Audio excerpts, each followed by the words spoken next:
A chegada de um bebê costuma ser cercada de expectativas. Mas, e quando em vez de alegria, o que vem é algo completamente diferente? A depressão pós-parto afeta muitas mulheres, mas ainda é um assunto cercado de tabus e falta de acolhimento. Hoje, no PodClean, vamos conversar sobre como identificar os sinais e, principalmente, como apoiar quem está passando por isso, seja você uma mãe nessa situação ou alguém próximo a ela.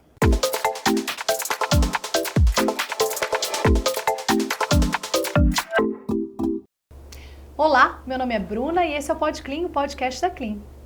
E para nos ajudar a entender esse tema com mais profundidade, convidamos a Karina Caldo, que é psicóloga e especialista em saúde mental materna. Bem-vinda!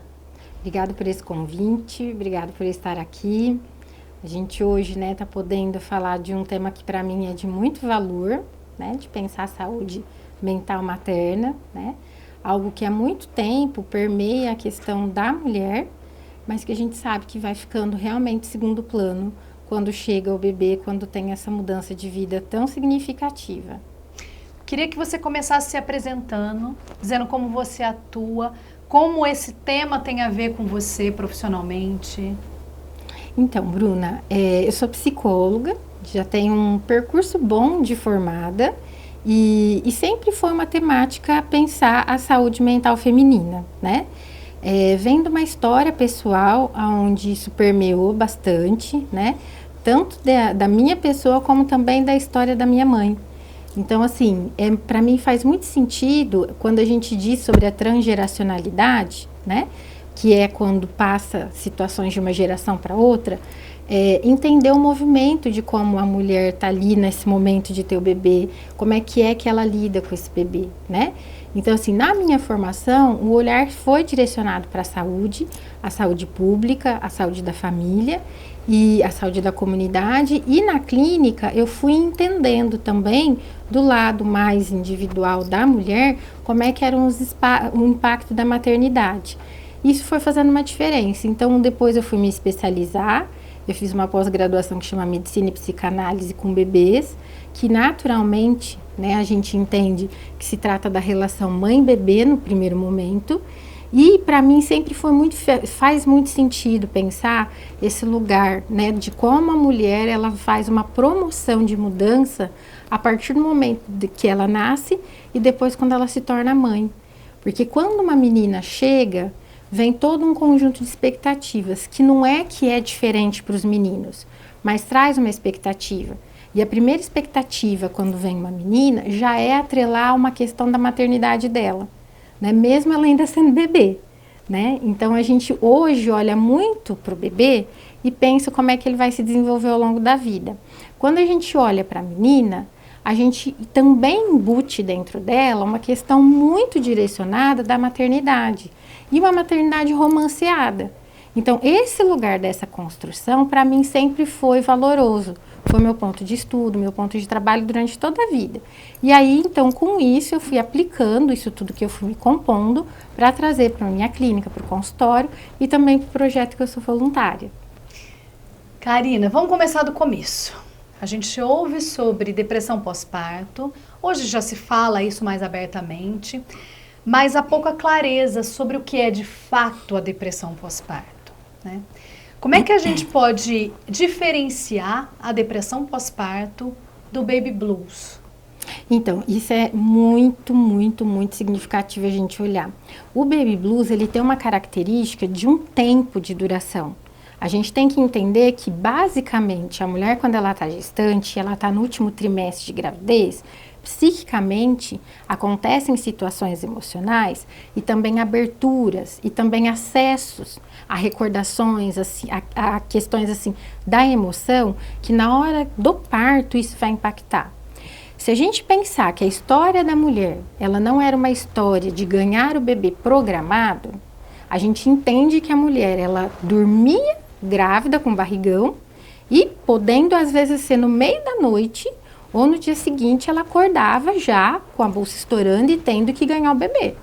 Então, essa ruptura de estado, de eu estar com a minha barriga de grávida, depois de todo, né, o trajeto da gestação, e às vezes já quase que momentaneamente, eu já tá ali com o meu bebê no colo, isso provoca não só uma ruptura no sentido corporal, de romper a bolsa, que a gente fala, né? Rompeu a bolsa. Essa bolsa rompida é uma bolsa também, é um rompimento também de uma condição hormonal, também é um rompimento de uma questão psíquica. Então, é natural a gente pensar que essa mudança repentina, ela vai ter um tempo de duração, que é o que a gente fala do baby blues. Que aí tem um tempo que pode variar de mulher para mulher, só que ela no máximo vai estar ali até uns 10, 15 dias. E é chamado baby blues, Bruna, porque a mulher ela começa a ver tudo meio azulado, né? Porque ela fica com uma referência de que, nossa, onde eu tô, para onde que eu vou, como é que eu faço com esse bebê agora? Eu não dormi, não tomei banho, nossa, como é que vai ser, né? O leite não desceu e tudo mais. Só que na depressão pós-parto, esse tempo de azulamento, ele é maior e ele vai ficando acinzentado. Então, simbolicamente, a gente trata, quando a gente olha, né, a gestante e a gente olha depois a mãe recém-parida, a gente olha a mãe do recém-nascido e a mãe do bebê depois de 3 meses, a gente vem sempre assim percebendo que tem um caminho que ela coloca, fala assim, eu não estou enxergando mais cor. E já tem um tempo que esse bebê já nasceu. Né? Mais de 1 mês, 2 meses. É, né? Como uma neblina que se instalou. Isso, como uma neblina que se instala. Uma fumaça, né? Fica um fumacê, né? E aí, muitas vezes, quando a gente remete, né, assim, dentro do processo terapêutico, ela coloca que tá vendo tudo muito turvo, muito acinzentado. E aí a gente entende que a gente está falando de um outro lugar, que está envolvendo um sofrimento constante, que aí pode ou não começar a impactar, inclusive, no ciclo de vida, né, dela própria, como também nos cuidados com o bebê. Então, vamos falar um pouquinho mais sobre esses sinais, né? Como é que a gente percebe que essa mulher, eu, mãe, puérpera, tô caminhando aí para uma depressão pós-parto, estou com uma depressão pós-parto, ou alguém do nosso entorno? Como é que a gente identifica isso? Então, a gente sabe que essa mudança repentina, né, Bruna, ela traz muitas vezes, assim, a sensação de que eu estou fazendo na minha vida, né? Para onde que as coisas vão caminhar agora. Traz uma saudade até do tempo de gestante, né? Então, isso às vezes traz nessa saudade um choro, traz, assim, algumas reclamações. E isso passa dentro de uma construção natural do novo momento vivido. Quando isso começa a ficar recorrente, juntando com uma condição de não querer sair da cama mesmo, não ter, assim, uma questão de autocuidado básico, mas não só pela falta de tempo da organização ali da casa com o bebê da nova rotina, mas também por uma questão de não querer. Às vezes uma questão que envolve a condição do sono, a mãe puérpera, a mãe do recém-nascido, a mãe do bebê novo, né? A questão do sono, ela é muito, assim, ligada ao próprio sono do bebê. Só que quando isso persiste, quando às vezes o bebê consegue estruturar o seu sono, né, ter uma organização, um ritmo que a gente fala, né, e mesmo assim ela não consegue ir para esse lugar de ter um sono, não digo nem um sono de qualidade inicial, mas de ter o seu sono, né, de qualidade vai se estabelecendo um pouco mais de tempo, né. Mas quando nada depois começa a interessar, aí sim, e principalmente quando a gente percebe, né, questões que vêm hoje muito mais presentes, como uma questão de choro muito excessivo, de um relato muitas vezes direto ou indireto de que não quer cuidar ou não dá conta mais de cuidar do bebê, esse é um momento muito claro que precisa de acompanhamento, né, porque essa mulher está em sofrimento com depressão, né, e aí vai variar de mulher para mulher. Quem está em volta, né, a rede de apoio, principalmente assim, quando é possível, né, e tem isso organizado, que é o parceiro, né, no relacionamento, né, poder identificar, isso faz muita diferença, né, isso faz bastante diferença. Tá, você já está entrando na minha outra questão. Então tá. Identifiquei, tem alguma coisa que não tá legal. tô notando que tem uma tristeza um pouco mais intensa. O que eu faço? Para onde eu acesso? Como é que eu posso ajudar essa mulher? Então, Bruna, hoje a gestação ela está ficando muito solitária, né? Eu, assim, olhando para essa construção de cuidados mesmos com o ciclo de vida da mulher e pensando até numa condição de saúde pública, a gente vem notando que a mulher ela está muito distante quando ela entra num relacionamento, num casamento e pensa uma família, ela ainda está muito distante de pensar a questão da sua gestação e da sua maternidade. Quando a gente tem a oportunidade de oportunizar para as mulheres grupos, né, de mulheres que estão gestantes, né, num formato que é de fazer uma constituição mesmo de rede de apoio, num formato de ter ali, né, uma construção de troca de experiência, de irmandade, a gente percebe que há um fortalecimento para aquilo que vai acontecer depois que o bebê nasce. Né? Muitas mulheres desse grupo conseguem manter contatos e conseguem até reformular outros grupos de acompanhamento e de apoio, né? Então, isso é um lugar que é o do lugar da prevenção, que a gente hoje procura trazer muito, tentar retomar e trazer muito para que possa acontecer. Quando isso não é possível, que é a grande maioria do que acontece hoje, o que a gente faz? Né? A partir do momento que a gente está vendo esses sinais, esses indicadores, uma das referências ali junto a essa mulher é o seu ginecologista, né? Para inclusive olhar outros aspectos da própria saúde geral, o pediatra próprio do bebê, que também tem um olhar ali para a mãe, porque essa questão da relação com o bebê também afeta, e quem está em volta no grupo ali, na rede de apoio dessa mulher. E aí sim, procurar sim, buscar ajuda especializada de psicologia, de acompanhamentos, né, de grupos, né.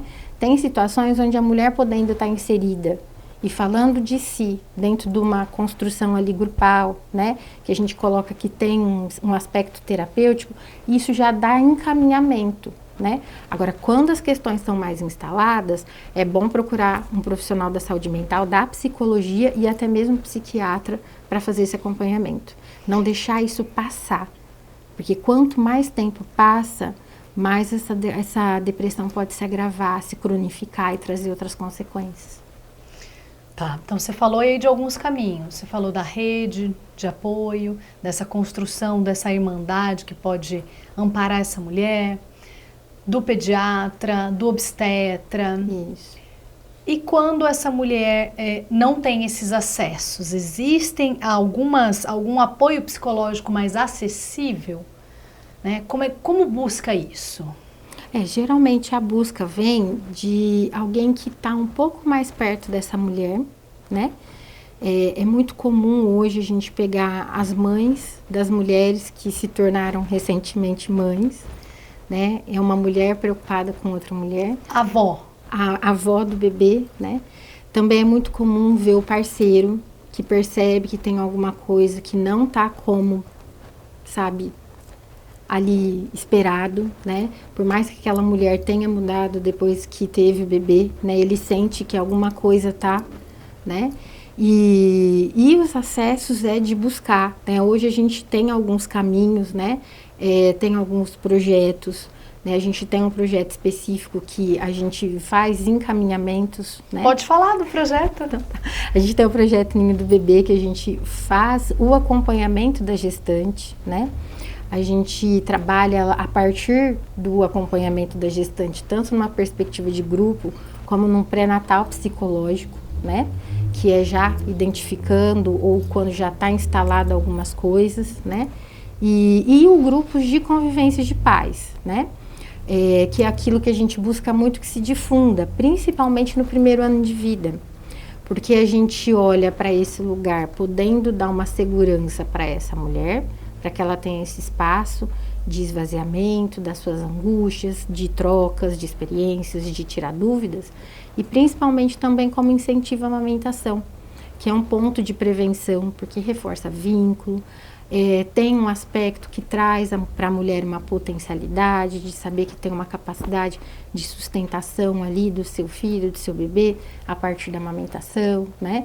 Então, essas iniciativas, Bruna, é o que a gente mais gostaria que se difundisse, tanto nos espaços públicos, como políticas públicas, né, bem fundamentadas, como também em toda a rede, né, conveniada de serviços de saúde, redes assim particulares, e que as mulheres pudessem ir para esse lugar, de se olhar, de que se a maternidade for algo que se pensa que se coloque no caminho, ou que se comece um relacionamento, que isso é possível, né, um casal novo é possível, por mais métodos contraceptivos que tenham, há de se pensar que em algum momento pode ser atravessado pela maternidade, para que então reserve também um espaço psíquico, um espaço de agenda, de tempo, que isso também é um lugar de cuidado, né?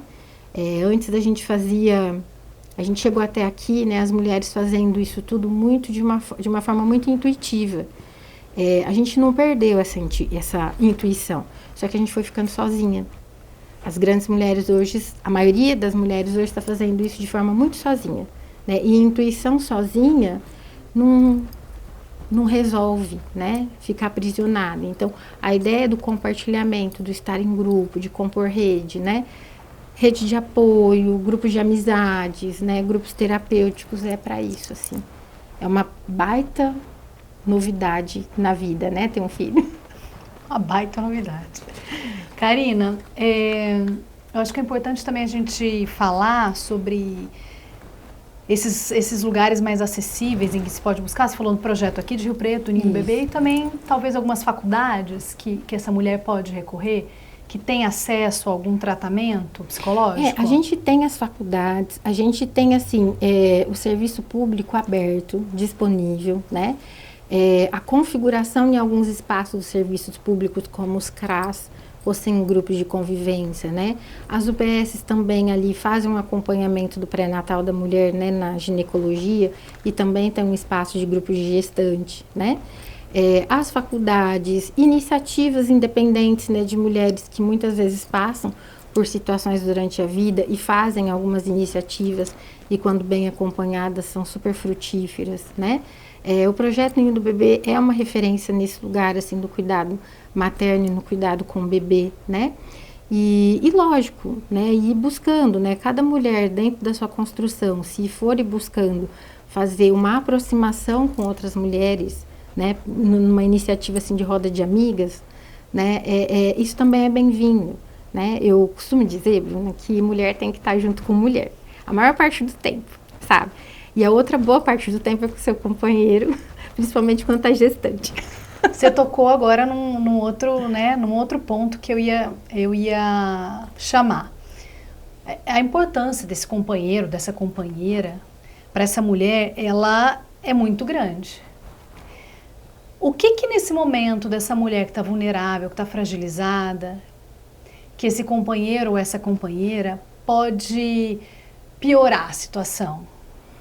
Situações em que essa pessoa não ajuda, ela está atrapalhando. Assim, quando a gente olha para a condição, né, da gestação, da gravidez, a gente costuma dizer que quem está ali na relação, né, independente de como é a configuração de gênero, fica grávido junto, né? Então, o casal fica grávido, né? A mulher, ela carrega toda a responsabilidade no sentido corporal, né, a mudança e tudo mais, mas emocionalmente todo mundo fica envolvido, né? E quanto mais próximo esse casal está, mais aquilo que vai se desenvolvendo ao longo da gravidez também vai impactando, né, o parceiro da gestante ou a parceira da gestante, né? Aquilo vai se envolvendo. E claro que cada um vai acessar situações muito diferentes da sua história de vida. A gestação, ela faz um link, ela remete àquilo que foi realmente vivido por quando nós fomos gestados. Como o nascimento também nos leva para esse lugar. E outras fases da vida também marcantes nos levam para esse lugar. Então, assim, é de comum a gente perceber que o companheiro, a companheira, faz parte da rede de apoio. Mas tem inúmeras circunstâncias, Bruna, que isso acaba não indo bem, né? E a gente precisa olhar para isso, ver o impacto que isso emocionalmente tem, O que é mais comum nos dias atuais, que é a queixa que mais chega dentro do projeto, chega na questão da clínica, é o abandono afetivo do parceiro, né? De quem se coloca nesse lugar, independente de gênero. Porque tem que lidar com as suas próprias questões e ao invés de fazerem, né, um combinado, uma pactuação para lidarem junto, acaba tendo um afastamento, né? Porque sabe que ali vai ter um processo de mudança para o resto da vida. Então, hoje, eu posso te colocar aqui o impacto, o que acontece em maior quantidade. E o grande impacto é esse abandono, sabe? Esse abandono afetivo, às vezes a pessoa mora junto, está em casa, comprometido com as coisas, né, do que envolve um relacionamento, do que envolve uma gestação, mas afetivamente não está presente.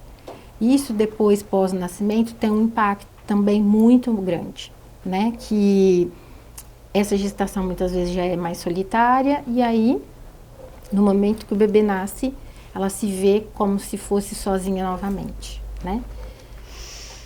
Karina, a gente já avançou um pouco em relação a essa maternidade idealizada, essa coisa romantizada, mas ainda temos questões, né? E essa mulher, muitas vezes, que não se sente feliz o tempo todo, ela acaba se culpando.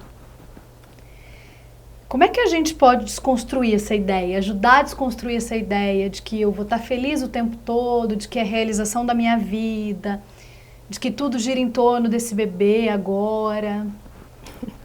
Você tem um livro, né, Bruna? Um livro super bacana, né? Maravilhoso, eu falo. É um livro de recomendação também, tinha que ser obrigatória. Obrigada. Então, né, já dizia, né? Nasce uma mãe, nasce uma culpa, né? A maternidade é um lugar hoje que eu percebo, por aquilo que também chega, que a gente revisita várias culpas, né?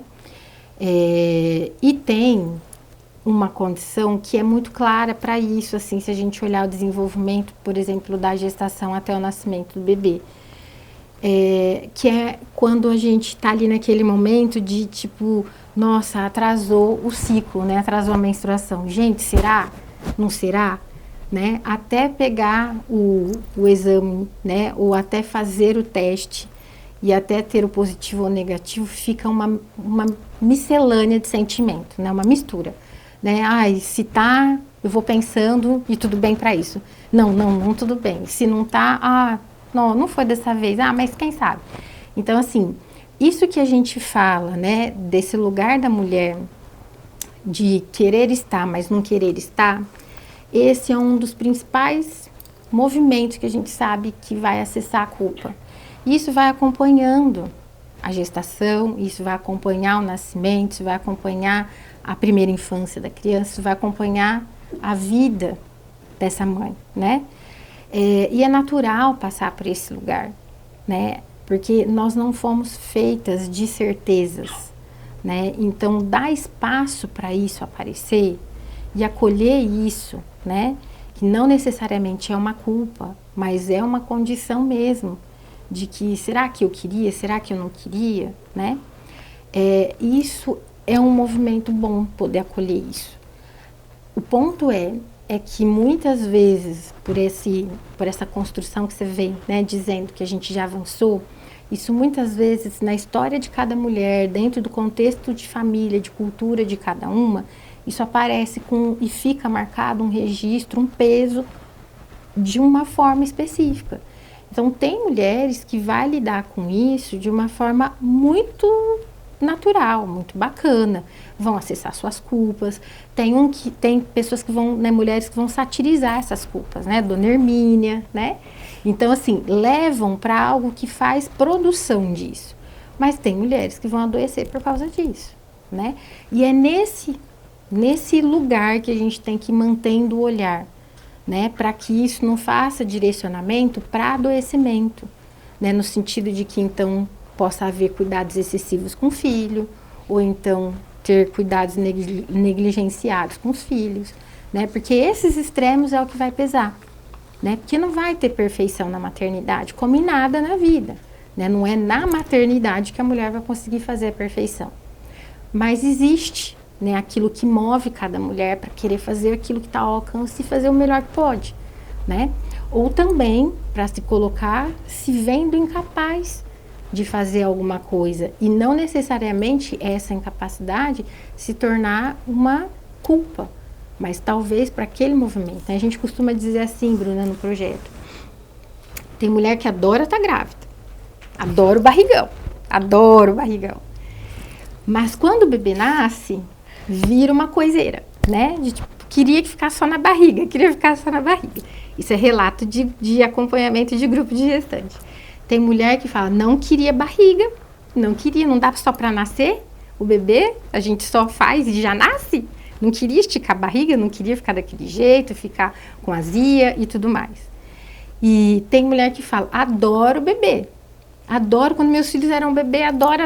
E tem mulher que fala, gosto deles criança, adoro brincar com eles, adoro a farra, gosto de adolescente, gosto de adulto, né? Quando a gente pode ter a liberdade de dizer para uma mãe que ela, a hora que ela está gestando, que ela vai tendo seu filho, que vai ter um ciclo de vida aí, em que em algum momento ela vai gostar mais e outros ela vai gostar menos, isso não tem a ver com o seu filho, tem a ver com uma sensação, um sentimento, uma emoção dela, isso vai fazendo libertações e vai diminuindo esses impactos de culpa. E isso a gente vem ganhando, né, com o tempo, essa flexibilidade, essa abertura, né?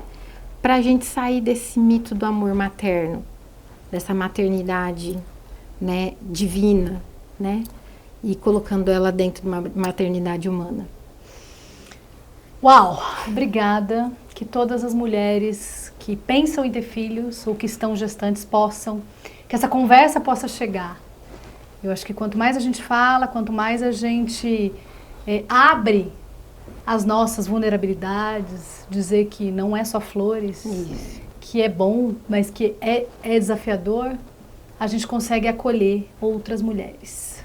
Obrigada. Eu que agradeço pelo convite. A depressão pós-parto não é frescura nem fraqueza, é uma condição real, que exige cuidado, empatia e acolhimento. Se você está passando por isso, saiba que você não está sozinha e que existe ajuda sim. E se você está junto de uma mãe, nesse momento, seu olhar atento pode fazer toda a diferença. Obrigada pela conversa necessária e fundamental que pode salvar vidas. Sim.